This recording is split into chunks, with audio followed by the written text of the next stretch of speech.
It's my great honor to introduce to Louisville and to Forecastle, Robert Kennedy Jr.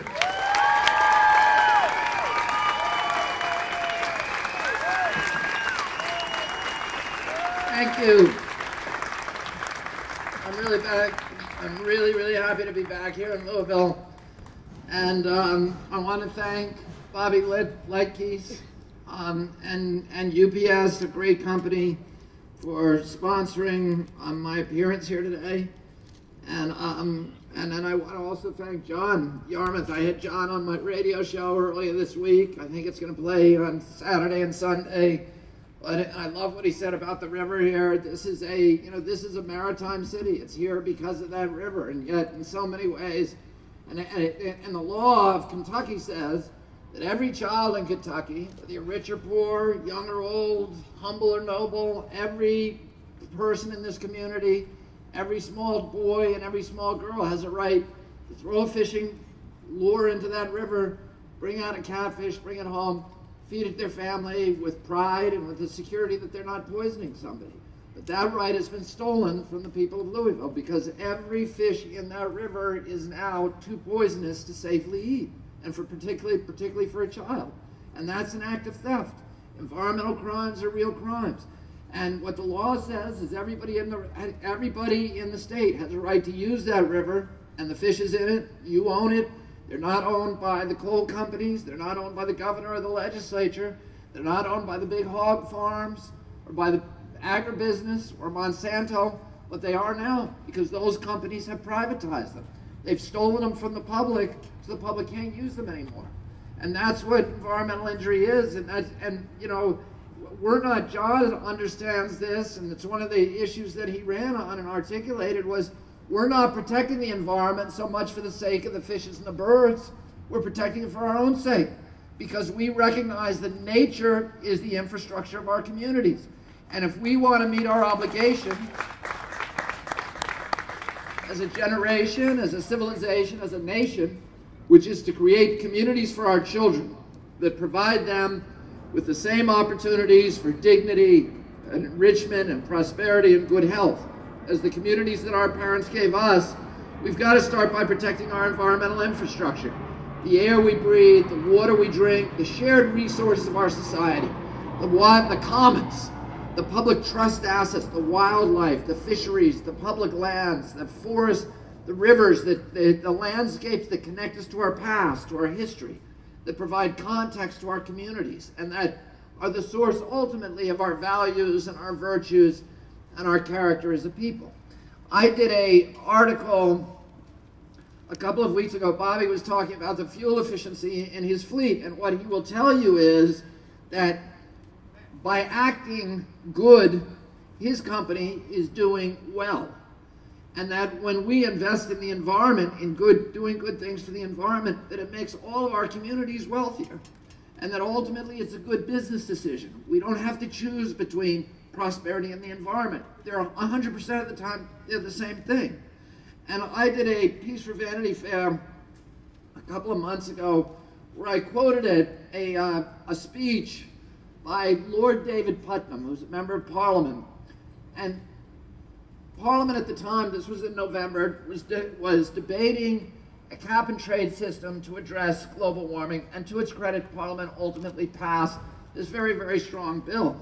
But there were people, and in England, they don't have the same thing that we have here. They haven't been bombarded by propaganda by Exxon and Chevron and their indentured servants in our political process and their phony think tanks on Capitol Hill like the Heritage Foundation, the American Enterprise Institute, the Competitive Enterprise Institute, and all of these, they're phony tobacco scientists. We call them biostitutes. These guys are saying there's no such thing as global warming.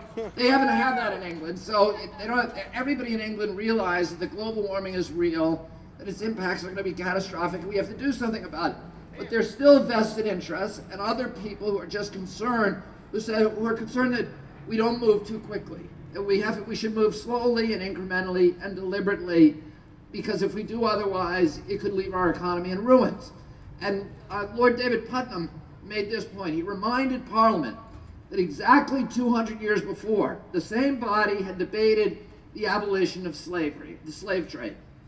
And at that time, everybody in England recognized that the slave trade was a moral catastrophe for their nation. But there were people who said, we have to move slowly, because the slave trade at that time represented 25% of the GNP of Great Britain, and it was the largest source of energy for the entire British Empire, free human labor. And they said, if we abolish it outright, it's going to leave our economy in ruins. At the end of the year, Parliament did abolish it outright. And instead of collapsing, the British economy exploded as tens of thousands of entrepreneurs flooded into that space and began devising ways of making energy out of other sources, mainly mechanical, and that's what launched the Industrial Revolution, which was the greatest epic in wealth creation in the history of mankind. And the abolition of the slave trade had exposed these hidden inefficiencies that were connected with free human labor. Now, we don't need to abolish carbon to recognize that it is the principal drag on American capitalism today. We are borrowing $1 billion a day in this country, mainly from people who don't like us and don't share our values, to buy oil from people who don't like us and don't share our values.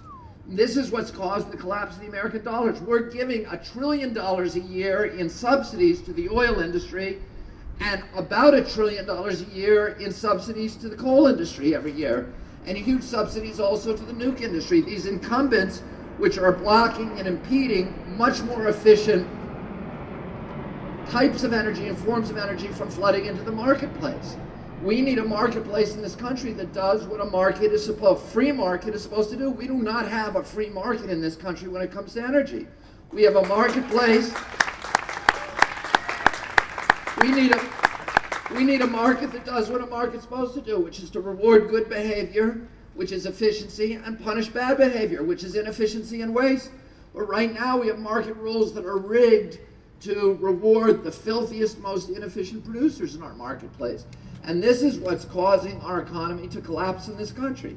If you look at any of the nations who have decarbonized their societies, you immediately see in every case they have experienced immediate prosperity. Iceland in 1970 was the poorest country in Europe. It was 100% dependent on imported coal and oil. But Iceland decided they were going to get off of carbon because they saw that they were one of the first nations to see the impacts of global warming because it impacts the northern latitudes disproportionately. They said, for moral reasons, we've got to get off of coal and oil. Today, and again, there were people, vested interest in the society that said we can't do it too quickly, but Iceland government went ahead and did it. And today, Iceland is 100% energy independent. They get 90% of their electricity from geothermal. And today, Iceland is the 4th richest country by GDP in the world.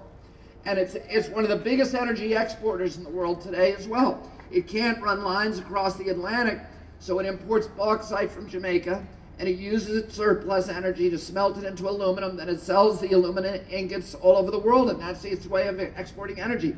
15 years ago, a corporation would not dream of relocating to Iceland.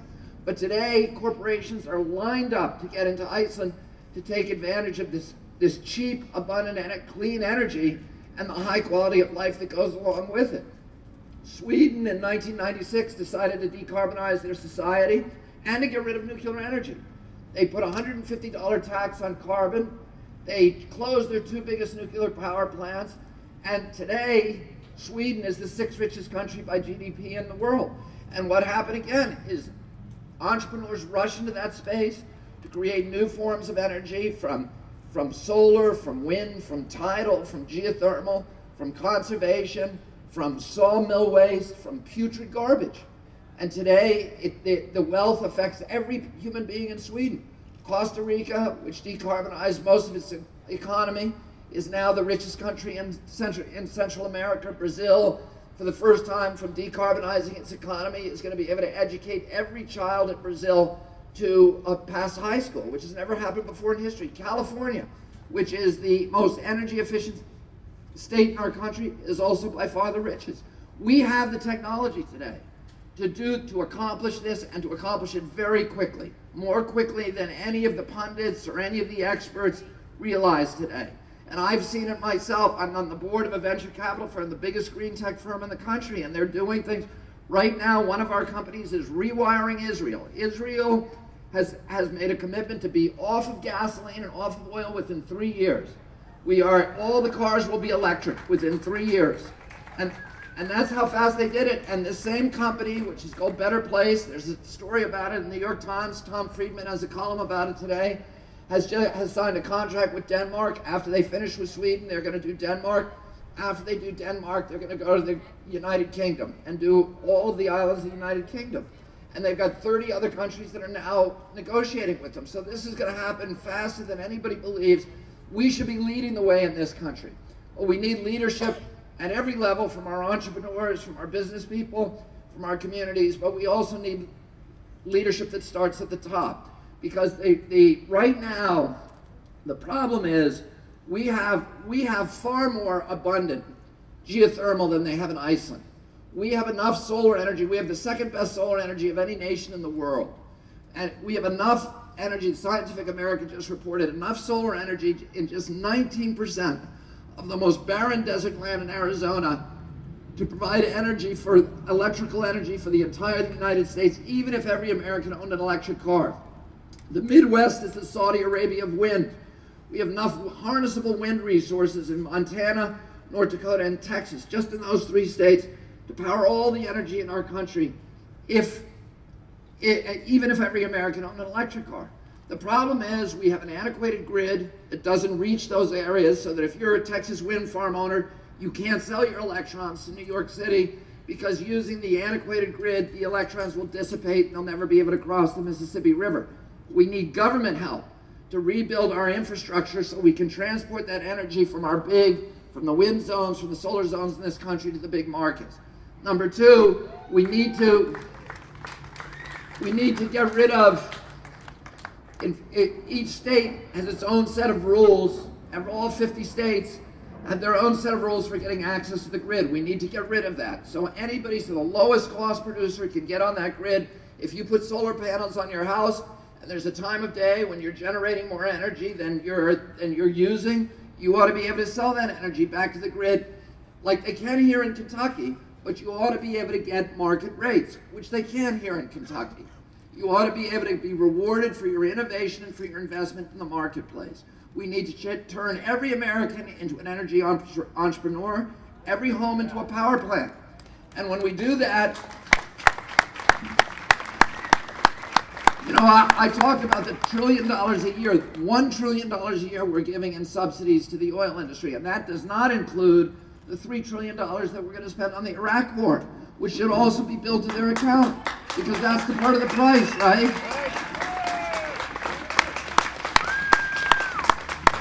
And this addiction that we have to oil is killing our country. It's destroying our values. If we get rid of it, we dramatically improve our balance of payments. We eliminate our national debt. We improve the giant trade deficits dramatically again. We preserve ourselves from entanglements with these Mideastern sheiks who despise democracy, who are hated by their own people, and who we should have nothing to do with. We preserve ourselves from these wars in the Mideast that are destroying our economy, destroying our national prestige, destroying the moral authority of our country. And we make every American richer. If you're driving an electric car and you're saving, I was driving a minivan. I was paying $3,000 a year for gasoline. Now I'm driving a Prius. I spent about $1,100. That means I have over $1,000 in my pocket at the end of every year just from energy savings. You remember, what if every American had that? And more. You remember when President Bush sent us a $300 tax check? Yeah. And he said, this is a national economic stimulus package. And well, imagine if all of us were getting a $1,000, $300, $200 check just from not spending it on oil every year, not sending it abroad. What would that do to permanently stimulate our economy? Not just once, but year after year after year.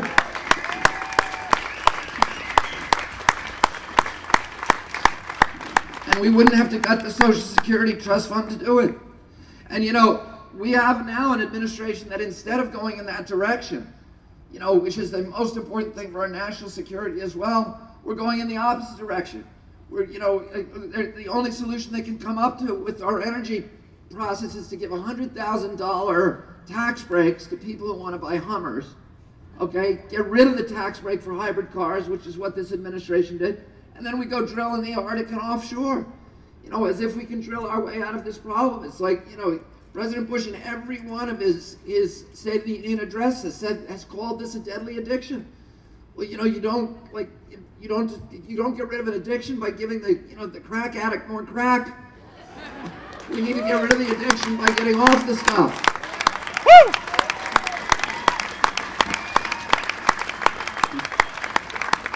So, you know, we have an administration that's going the other way. If you look at, and this is the worst environmental administration that we've had in American history. If you go to NRDC's website, you'll see listed there over 400 major environmental rollbacks that have been promoted or implemented by this White House over the past 7 years as part of a deliberate, concerted effort to eviscerate 30 years of environmental law. It's a stealth attack. The White House has used all kinds of ingenious machinations to conceal this radical agenda from the American people, including Orwellian rhetoric. When they wanted to destroy the forest, they called it the Healthy Forest Act. When they wanted to destroy the air, they called it the Clear Skies Bill. But most insidiously, they have put polluters in charge of virtually all the agencies of government that are supposed to be protecting us from pollution.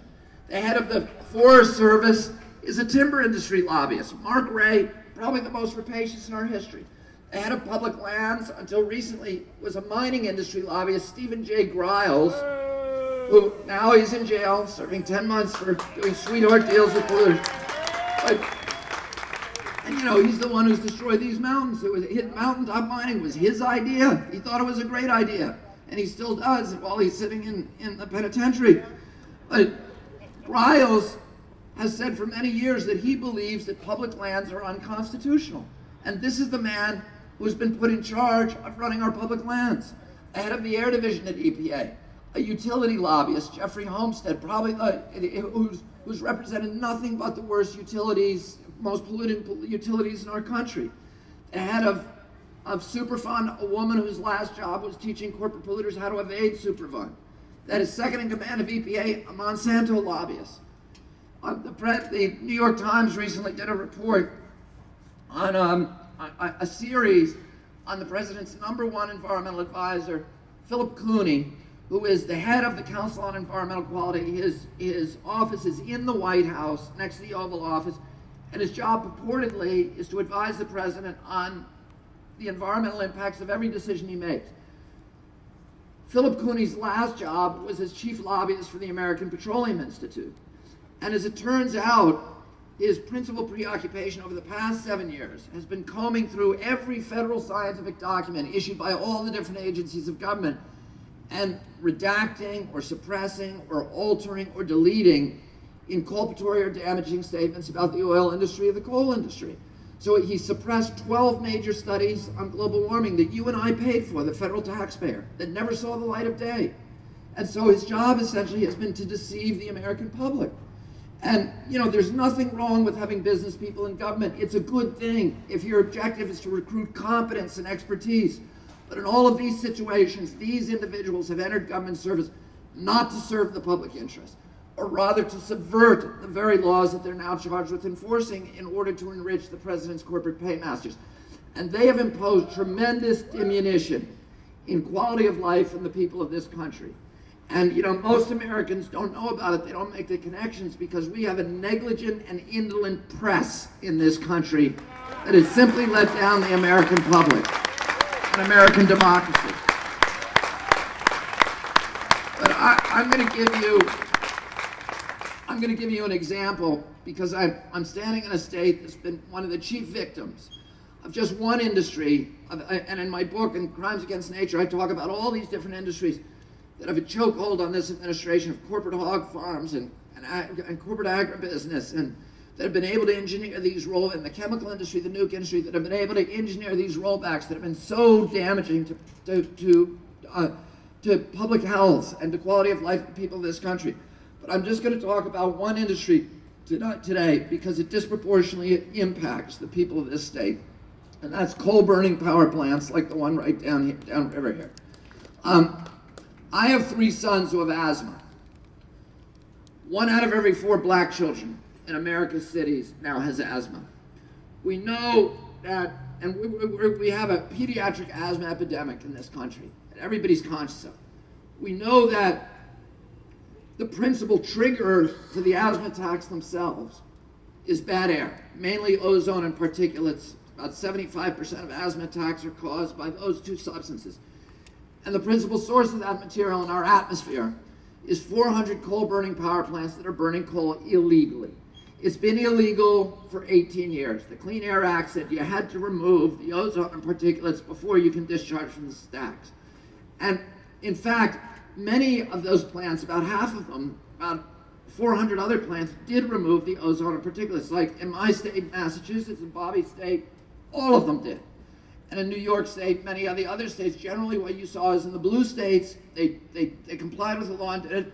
But in the red states, where corporations can easily dominate the state political landscapes, they weren't required to comply with the law. The Clinton administration was prosecuting the worst 52 of those plants criminally and civilly for violating the law. But this is an industry that donated $156 million to President Bush and his party since the year 2000, since the 2000 election cycle. One of the first things the Bush administration did when it came into office was to order the Justice Department and EPA to drop all of those lawsuits. The top 3 enforcers at EPA, Bruce Buckheit, Sylvia Lawrence, and Eric Schaefer, all resigned their jobs in protest. These were not Democrats. These were people who had worked through the Reagan administration and the previous Bush administration. The top Justice Department attorney, a Republican, said this has never happened before in American history, where a presidential candidate accepts money from criminals under indictment and orders those cases dropped when he achieves office. Immediately after doing that, President Bush abolished the new source rule, the heart and soul of the Clean Air Act, the most important provision in that statute. That's the rule that required those companies to clean up 18 years ago. So now there's no requirement that they ever have to clean up the ozone and particulates. And all of those plants in Massachusetts and elsewhere that invested in the new technologies are now at a profound disadvantage in the marketplace. And I'm going to be able to watch my children gasping for air on bad air days because somebody gave money to a politician. And if you go to EPA's website when you go home today, not NRDC's website or Waterkeeper's website, but the federal government's own website, you will see that that single decision alone by President Bush to abolish the new source rule kills 24,000 people every year. That's the low estimate. The high estimate is 60,000, and that's the most accurate one by the Harvard study. But the low estimate is 24,000. That's 6 times the number of people who were killed in the World Trade Center attacks, but not just once, year after year after year after year. This should be the front page headline of every newspaper in this country every day.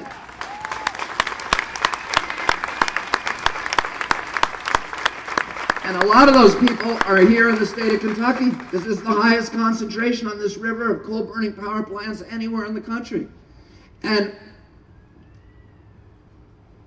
if you, about 5 years ago, the federally, and you know, I'm going to be able to watch my children gasping for air on bad air days because somebody gave money to a politician. Now, 5 years ago, the federal EPA announced that in 19 states, including Kentucky, every fish in the state is now so contaminated with mercury that they're unsafe to eat. In 49 states, at least some of the fish have mercury advisories. In fact, the only state, and the mercury is coming by and large from those same coal-burning power plants. The only state where all of the fish are still safe to eat is Wyoming, where Dick Cheney's home state, where the Republican-controlled legislature has refused to appropriate the money to test the fish. But in all the other states, at least some, most, or all the fish are unsafe to eat.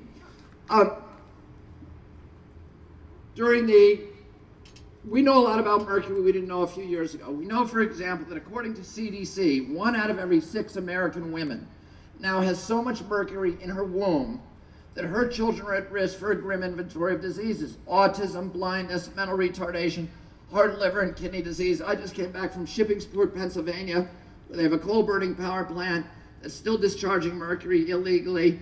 And in one elementary school class, there are 8 children who have autism.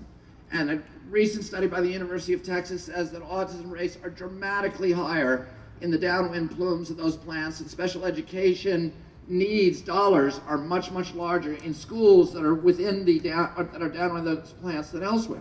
So I have so much mercury in my body. I got my levels tested recently. Every woman of childbearing years has to get her levels tested. Everybody should, because mercury is a potent neurotoxin. It's associated with early onset Alzheimer's and dementia and memory loss, etc. But women particularly, because it's so damaging to children in their fetal stages.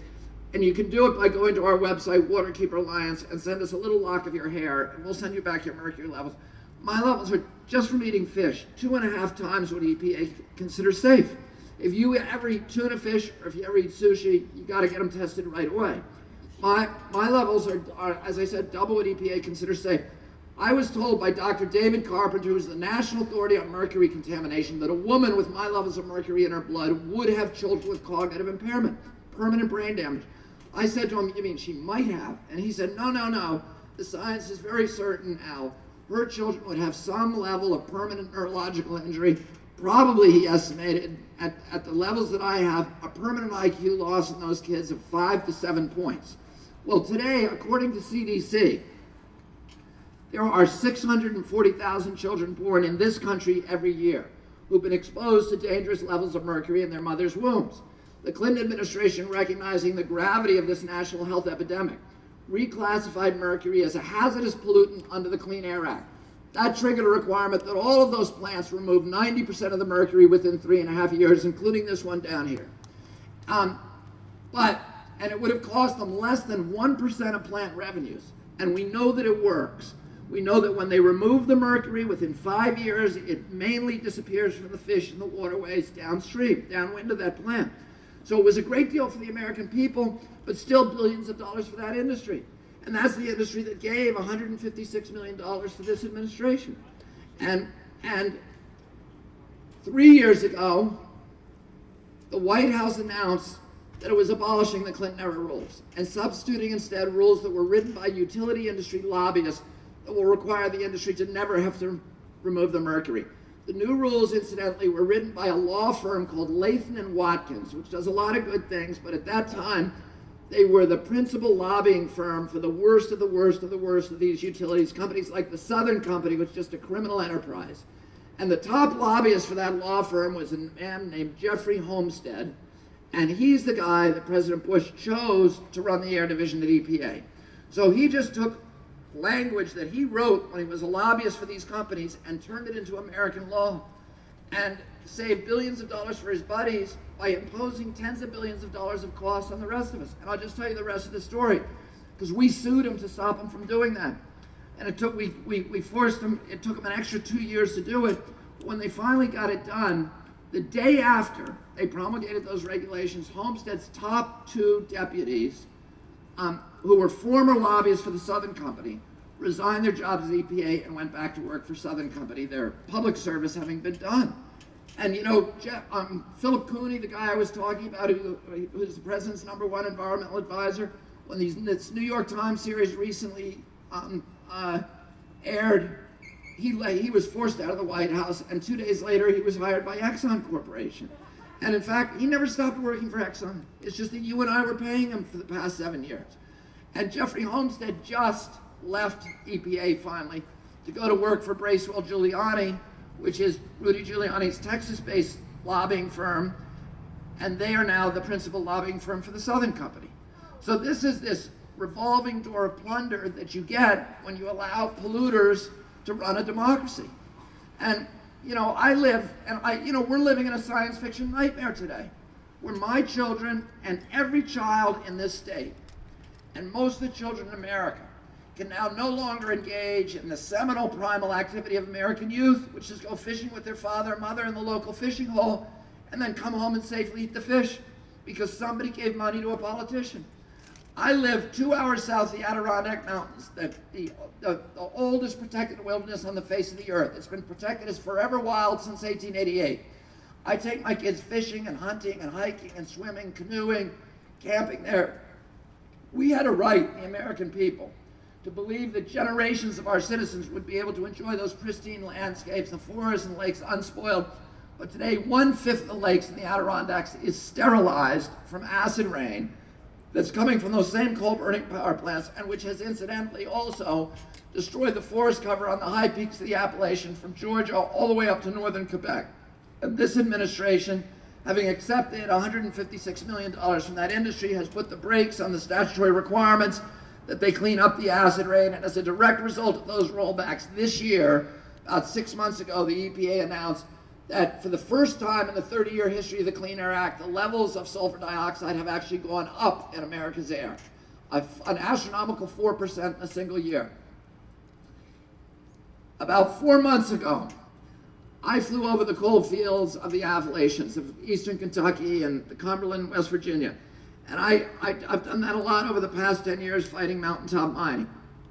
And I had a 6-week jury trial in West Virginia this year, which we won a record verdict in the state.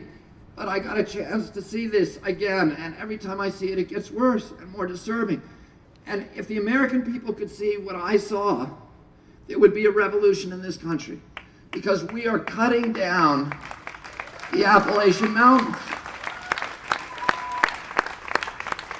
with these giant machines called drag lines, which are 22 stories high. I flew under one of them in a Piper Cub, and they cost $500 million for one machine, and they practically dispense with the need for human labor, which indeed is the point.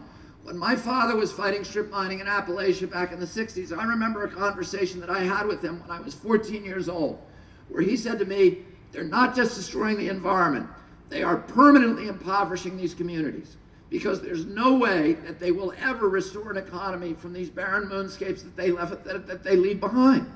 And he said they're doing it so they can break the unions. And that's exactly what they did. When he told me that, there were 140,000 unionized mine workers in West Virginia digging coal out of tunnels in the ground. Today, there's only 11,000 miners left in the state. Almost none of them are unionized because the strip industry isn't. They're taking more coal out of West Virginia than they were in 1968. The only difference is, back then, at least they were leaving some of that money in the state for pensions and salaries and reinvestment in those communities. Today, it all goes straight up to Wall Street, to the corporate, headquarters of Massey Coal, Arch Coal, Peabody Coal, and the big banking houses that own most of the coal in West Virginia, Morgan and Bank of America. 95% of the coal in West Virginia is owned by out-of-state interests, and and they're liquidating their state for cash. They're using these giant machines and 2,500 tons of explosives, which they detonate every day in West Virginia, the power of a Hiroshima bomb once a week. They're blowing the tops off the mountains to get at the coal seams beneath, and they take the rock and debris and rubble, and they scrape it into the adjacent river valley and bury the valley. They've already, and the streams and the waterways, they've already, according to EPA, buried 2,200 miles of America's rivers and streams. They have cut down, and you can go to Google Earth, the homepage, and look at you can look at the mountain that was destroyed to heat your home by putting in your zip code. They've destroyed 460 of the biggest mountains in West Virginia. They're just holes in the ground. Some of them are 400 square miles that I flew over. And by the time they're done, they will have flattened an area of Appalachia the size of Delaware. And it's all illegal. You cannot in the United States take rock and debris and rubble and dump it into a waterway without a Clean Water Act permit. And you could never get a Clean Water Act permit to do such a thing. So Kentuckians for the Commonwealth, this heroic group over here,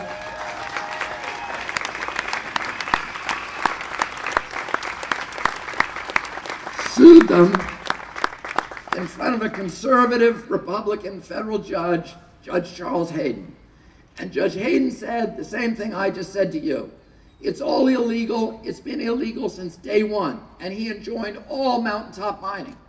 2 days from when we got that decision, lobbyists for Massey Coal and Peabody Coal met in the back door of the Interior Department with Gail Norton's first deputy chief, Stephen J. Griles, and who was a former lobbyist for Massey Coal and Peabody Coal, and they rewrote the interpretation of one word of the Clean Water Act, the definition of the word fill, to change 30 years of statutory interpretation and effectively overrule Judge Hayden's decision and make it legal as it is today, not just in West Virginia and Kentucky, but every state in the Union, to dump rock, debris, rubble, garbage, any kind of solid pollutant into any waterway of the United States without a Clean Water Act permit. All you need today is a rubber stamp permit from the Corps of Engineers, which in some districts you could get over the telephone or through the mail. And this is what we're dealing with today. This is not just the destruction of our environment. It is the subversion of American democracy. And you know, the big polluters and their slick PR firms and their indentured servants in our political process have been very adept over the past couple of decades about marginalizing environmentalists as, you know, as tree huggers or radicals or militants or, as I heard the other day, pagans who worship trees and sacrifice people. But there is nothing radical about the idea of clean air and clean water for our children. And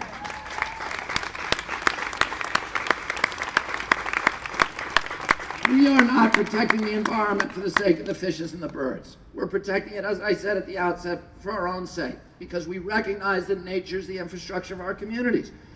And if you talk to these people on Capitol Hill who are promoting this kind of rollbacks and ask them, why are you doing this? You have children too. What they invariably say, and these are the kind of people John Yarmuth has to deal with every day, what they invariably say is, well, the time has come in our nation's history where we have to choose now between economic prosperity on the one hand and environmental protection on the other. And that is a false choice. In 100% of the situations, good environmental policy is identical to good economic policy.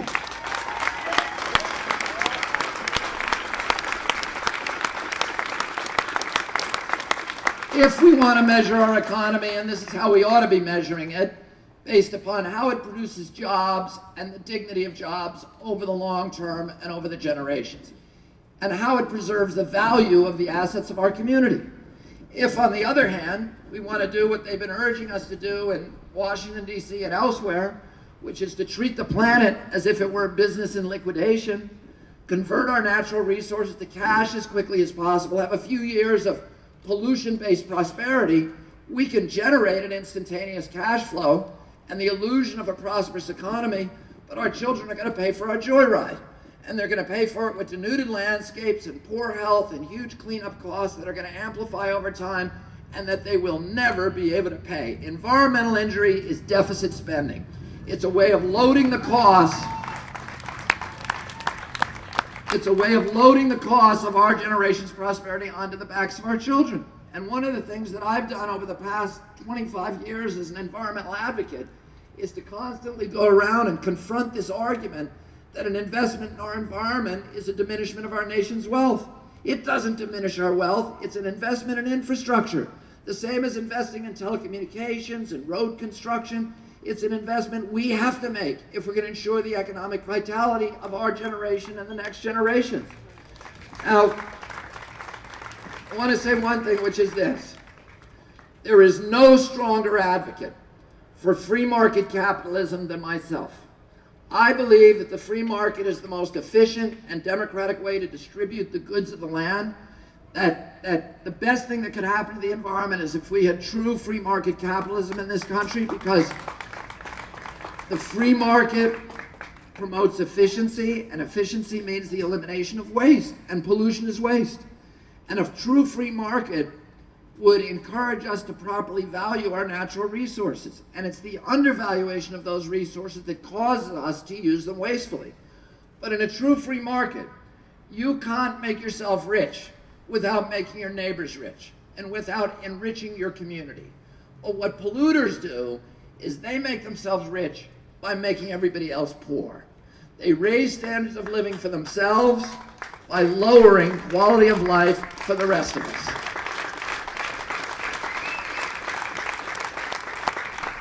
And they do that by escaping the discipline of the free market. You show me a polluter, I'll show you a subsidy. I'll show you a fat cat using political clout to escape the discipline of the free market and force the public to pay his production costs. That's what all pollution is. Corporations are externalizing machines. That's what they do by nature. And they're constantly looking for ways to get somebody else to pay their cost of production. And if you're in a polluting industry, one of the easiest ways to do that is to foist your cleanup, or shift your cleanup costs to the public, and make yourself a billionaire by making the rest of us sick and contaminating us.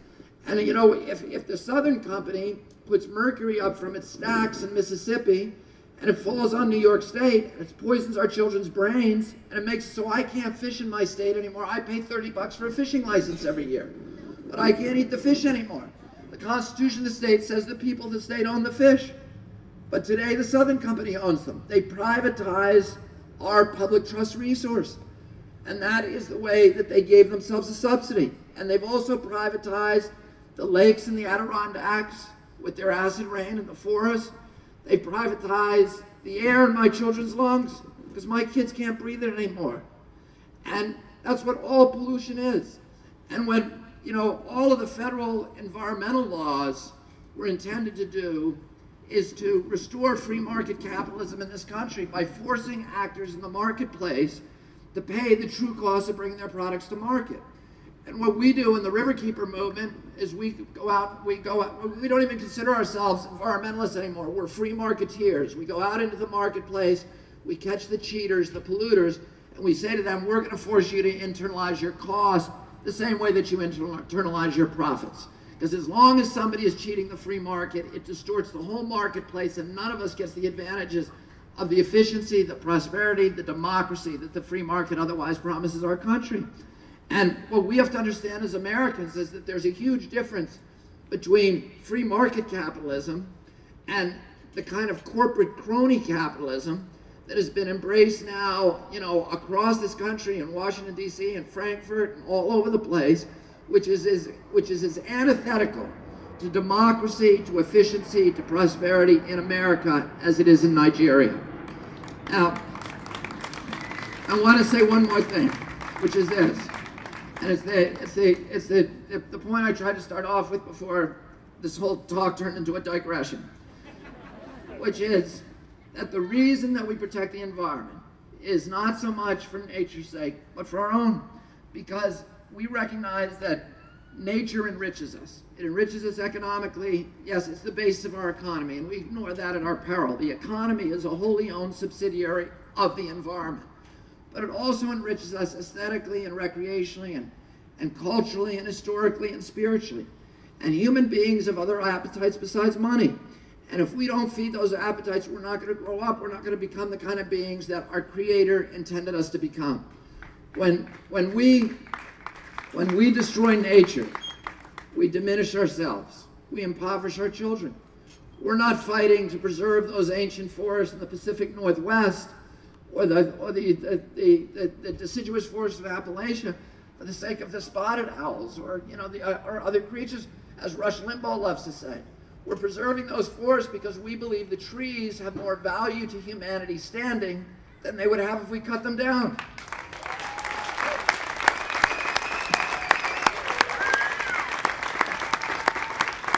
And I'm not fighting for the Hudson River for the sake of the shad or the sturgeon or the striped bass, but because I believe my life will be richer, and my children and my community will be richer if we live in a world where there are shad and sturgeon and stripers in the Hudson, and where my children can stand on the banks of the river and look out and see the small commercial fishermen, you know, that I've spent 25 years, basically my entire professional life, protecting their interests, of their capacity to earn a living and to pursue their livelihood and their property rights and their recreational rights. We have on the Hudson the oldest commercial fishery in North America. It's 350 years old. The people I represent, many of them come from families that have been fishing the river continuously since Dutch colonial times. And they use the same fishing methods that were taught by the Algonquin Indians to the original Dutch settlers of New Amsterdam and then passed down through the generations. And I want my children to see these men and women out in their tiny open boats with their ash poles and their gill nets, and be able to touch them when they come to shore, to wait out the tides, to repair their nets, and in doing that connect themselves to 350 years of New York State history and understand that they're part of something larger than themselves. They're part of a continuum. They're part of a community. I don't want my children to grow up in a world where there are no commercial fishermen left in the Hudson, where it's all, you know, Unilever and Gorton Seafood and 400-ton factory trawlers, all, you know, subsidized to the gills by the federal government, 100 miles offshore, strip mining the ocean with no interface with humanity. And I don't want my kids to grow up in a world where there aren't no family farmers left in America, where it's all Smithfield and Cargill and premium standard farms raising animals in factories and warehouses, and and treating their stock and their neighbors and their workers with unspeakable cruelty. And again, dominating the marketplace not through efficiency, but rather through market control, monopoly control, and giant subsidies that they're getting from us, from the federal government. And driving the family farmer off the land, pounding the final nail into the coffin of Thomas Jefferson's vision of an American democracy rooted in tens of thousands of independent freeholds owned by family farmers, each with a stake in our system. And I don't want my kids to grow up in a world where we paved the landscapes and lost touch with the seasons and the tides and the things that connect us to the 10,000 generations of human beings that were here before there were laptops, and that connect us ultimately to God. And I don't believe nature is God, or that we ought to be worshiping it as God. But I do believe that it's the way that God talks to us most forcefully. And God talks to human beings through many vectors. Through each other, through organized religion, through the great books of those religions, through wise people, through art and literature and music and poetry, but nowhere with such clarity and force and detail and texture and grace and joy as through creation. We don't know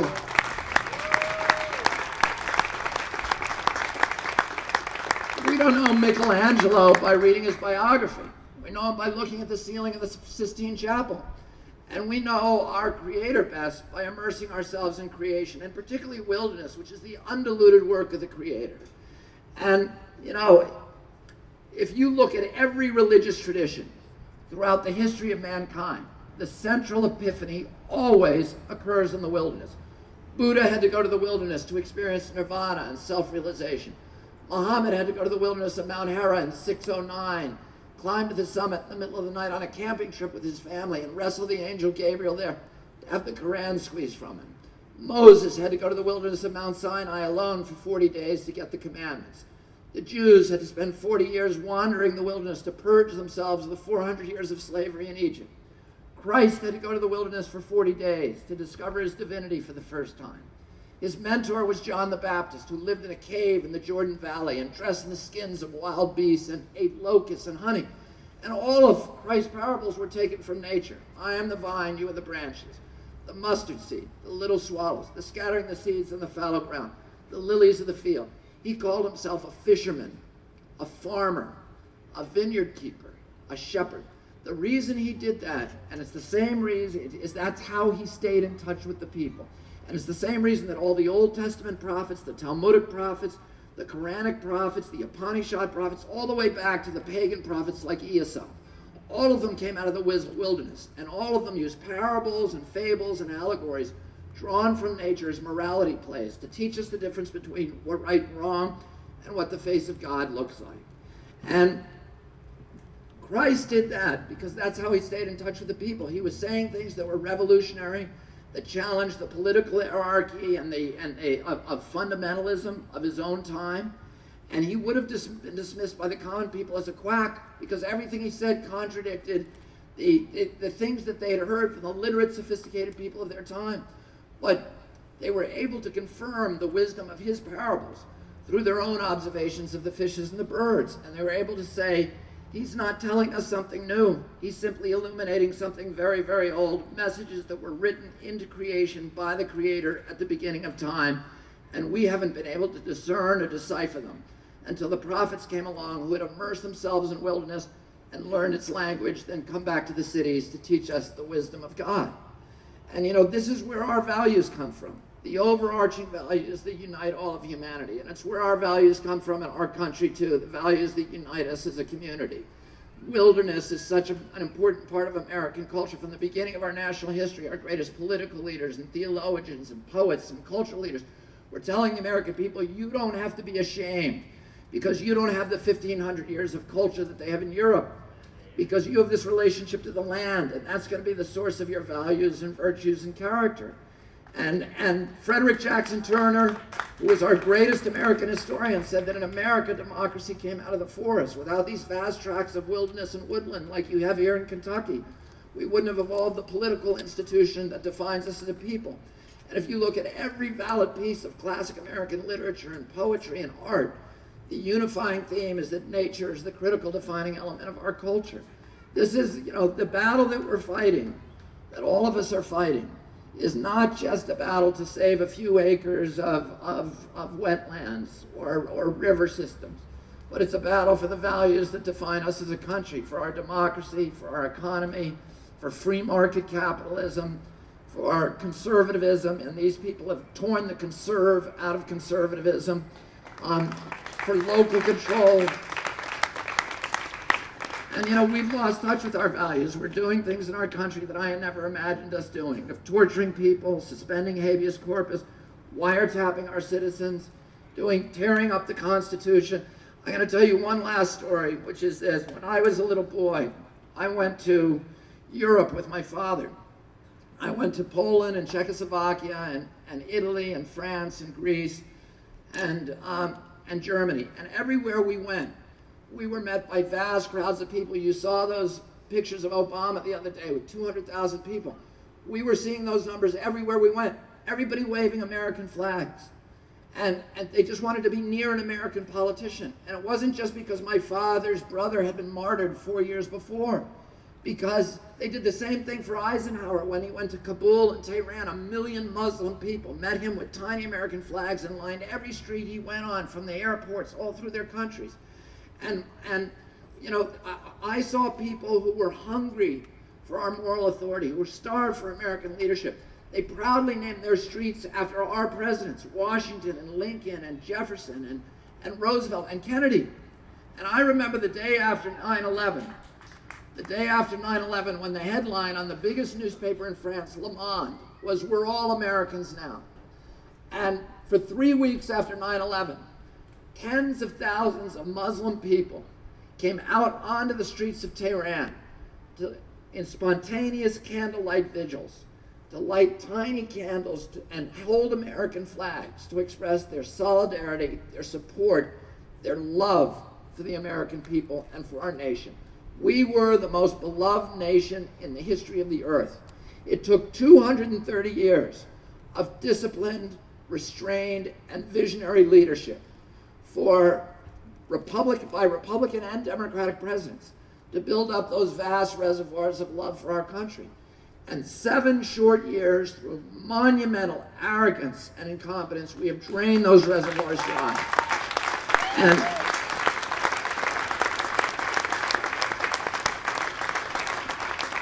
because we lost touch with our values. And Abraham Lincoln said, and this to me is the bitterest pill to swallow, because I saw as a little boy in the faces of those crowds of hundreds of thousands of people the hope for leadership, not just for to do good things for our country, but to do great things for all of humanity. And Abraham Lincoln said that America is a great nation because we're a good nation. And he said, if we ever lose our goodness, we'll lose our greatness soon thereafter. And all of those who love this country and understand that the values that make this country great is not just because it's a place you can come and make a big pile for yourself and whoever dies with the most stuff wins.